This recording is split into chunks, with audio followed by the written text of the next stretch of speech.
This is going to help the company serve the farmers a lot better.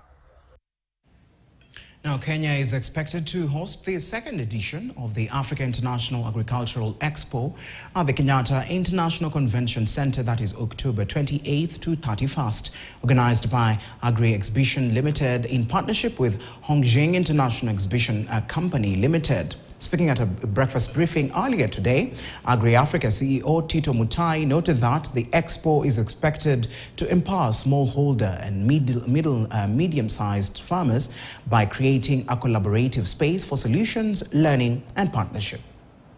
Kenya is privileged to host the event on October 2025, where all African nations with the rest of the world will be meeting here in Kenya to discuss how best can African nation improve on our food productivity, look at matters to do with market access, and also matters to do with agro-business. China provides market for Kenya's agricultural produce.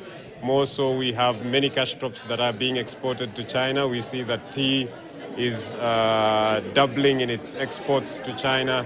We see many agricultural products such as avocado going to China. And I think China being a market, an expansive market for Kenyan products, we do believe that we will have market, but more so in terms of reciprocal trade. As much as we are trying to sell to them, we also would want to have innovations from China. If we concentrate, I think as T-Board, all the teas that we produce, we have enough market in Africa.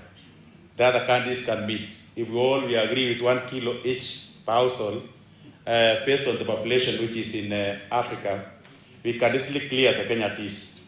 So what I'm asking you, for those who want to apply and pack and sell, that is around 13 countries. I have not mentioned all the countries in